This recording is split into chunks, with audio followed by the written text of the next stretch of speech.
분석 관련해서 주요 선진국 수준은 어느 정도이죠?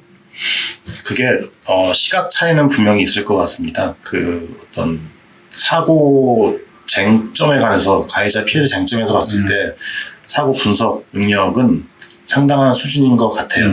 개인적인 의견입니다. 우리나라가. 예. 그런데 어떤 자동차에서 관점에서 봤을 때 사고 분석이라는 측면에서는 그 수준 자체가 높지가 않다라고 보는 이유가 시장 자체가 작아요. 비교가 안 되게. 예. 그러니까 작다 보니까 도전을 안 하는 거지. 만약에 도전한다 그러면은 관련 노하우는 굉장히 많이 축적이 되어 있다라고 보는 게 제 개인적인 의견이고요.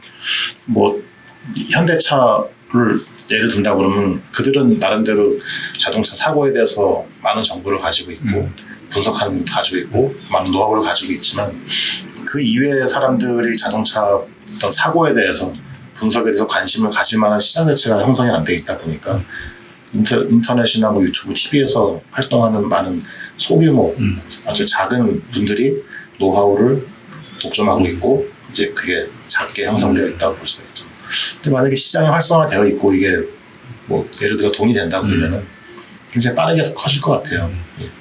아까 백세령 과장이 말한 대로 자율주행 시장 쪽이 커지면서 그쪽에 니즈가 많아진다 그러면 많은 사람들이 도전할 거고 노하우를 가진 똑똑한 사람들이 되게 많이 있거든요. 그렇기 때문에 선진국이랑 비교했을 때 관련 인프라는 많이 갖추고 있지만은 아직 흐르고 있지는 않다고 보고 있습니다. 보통 그 우리가 말하는 저 선진국 하면 뭐 유럽의 일부하고 네. 그다음에 뭐 그 북미 쪽에 뭐 미국 정도를 이제 예를 들 수 있겠죠. 그다음에 뭐 가까운 이제 일본보다는 네, 그런 정도 수준인데 이제 그쪽에서는 어떻게 보면 이제 역사가 조금 그 우리보다는 굉장히 좀 깊잖아요. 사실 그 안전에 대한 어떤 투자와 그다음에 연구들 그 일환으로서 이제 사고 분석 이런 것들이 좀 굉장히 우리보다는 오래된 그런 상황인데 대표적으로 스웨덴의 어떤 볼보라는 회사가 있잖아요, 그죠? 네. 그 얘기 좀 간단하게 좀 설명 좀 부탁드릴까요? 볼보가 어떤 식으로 운영되고 있고 현재도 지금 어떻게 진행하고 있는지. 뭐 볼보를 예를 들 수도 있고요. 예. 그러니까 뭐 독일도 예를 들 수 있지만 볼보 같은 경우는 사고가 발생을 했을 때 볼보 같은 경우는 어떤 볼보 차량 사고에 한해서 경찰과 합동조사를 진행을 해요. 그리고 볼보에는 안전 관련 팀이 3개가 있어요. 그리고 이제 그 승객 관련 안전, 차량 안전 뭐 또 있는데 사고가 났을 때 볼보 팀이 가서 사고 분석을 세분화시켜 분석을 한 다음에 그걸 전부 다 DB화시키고 그 안전 관련 키워드들을 전부 자기네 자동차 쪽에 이렇게 또 개발 쪽에 그 반영을 시켜가지고 자신들의 차량의 안전에 대해서는 독보적인 노하우를 가지고 있는 발전을 시키는 회사라고 보시면 되고요. 그런 노하우가 70년대부터 쌓여왔으니 그 안전한 자동차 그래서 만들어진 거죠. 데이터베이스도 그렇고 안전 시스템을 어떤 선행 개발도 그렇고 앞서 있는 회사라고 보시면 되고요. We like to call them Volvo's own in-house detectives. You could also call them our own CSI team, with a little twist on the famous acronym, because this amazing group of people act as our crash scene investigators. The Volvo Car Accident Research Team works to make sure that we learn from real-life accidents and constantly improve our cars. The team has been in operation since 1970. They're constantly on call, and whenever an accident involving a Volvo occurs around Gothenburg, Sweden, they quickly get to the scene. As they arrive there, the investigations start. They document and figure out the sequence of events as detailed as possible. The work continues back at the office. Police reports are requested, the driver is contacted, and the car is examined. How are the passengers? How forceful was the impact? How quickly did the active safety systems intervene? It's all part of vital data gathering. A lot of effort is also spent understanding how the driver experienced the accident. What was the cause of the accident? This involves the safety center's behavioral scientists. Other questions include, what was the weather like? What was the time? In what conditions were the road markings? Finally, the team will ask people involved in the accident to share their medical records, which also allows the team to take note of any injuries sustained. These are later analyzed by experts in biomechanics in cooperation with physicists to understand the exact cause of the injury. By figuring out and analyzing what has happened during each phase of the accident research team provides relevant information on what could be improved. All the data and knowledge they collect is shared with Volvo's product development teams. who use it to develop and implement new technologies in upcoming cars. This is what allows Volvo to constantly be at the forefront of safety development. The accident research team is far from the only source of research data for Volvo's safety experts, but it plays an important role. Accidents do still happen, but the consequences are much milder now, and serious injuries are much rarer than they used to be. The team's hard work and research allows Volvo to make sure that a tragic traffic accident can lead to something good. Ever safer cars.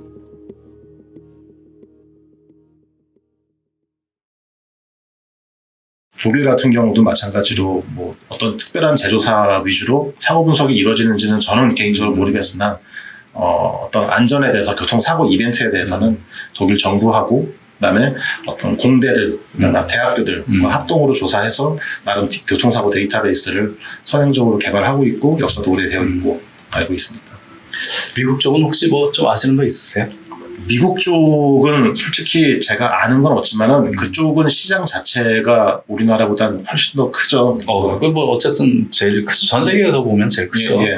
그리고 그런 거 아까 말씀드렸던 시장 자체가 그런 데에 대해서 어떤 그 금전적인 대가를 지불할 용의가 있는 나라가 미국이라고 저는 보거든요. 그런 의미에서 어떤 많은 석 박사들, 배운 사람들이 그쪽으로 이제 어떤 도전을 했을 때 어떤 그 나라에서 어떤 그런 대가에 대해 지불할 용의가 있기 때문에 시장이 커지고 그런 전문가 집단이 계속 발전하고 있는 걸로 알고 있고 PC 크래시만 예를 들었을 때 PC 크래시는 오스트리아 DSD에서 만든 회사예요. 그라츠 공대에 있는 스테판 박사가 만든 회사고 프로그램이 개발된 지가 거의 한 30년 가까이 된 회사인데 그 프로그램을 뭐 제가 알고 있는 선에서 DSD 본사 이외에 되게 잘 쓰는 회사가 뭐 MEA 포렌식이라는 회사가 북미 쪽에 있습니다. 북미 쪽. 캐나다에 있는 맞습니다. 석박사들을 보유하고 있고 많은 노하우를 가지고 있고 그런 쪽으로 관련 다양한 컨텐츠를 보유하고 있거든요. 그렇죠. 그리고 또 그 어디죠? 그 대학교 중에 하나 있는데 그 대학 이름이 뭐였죠?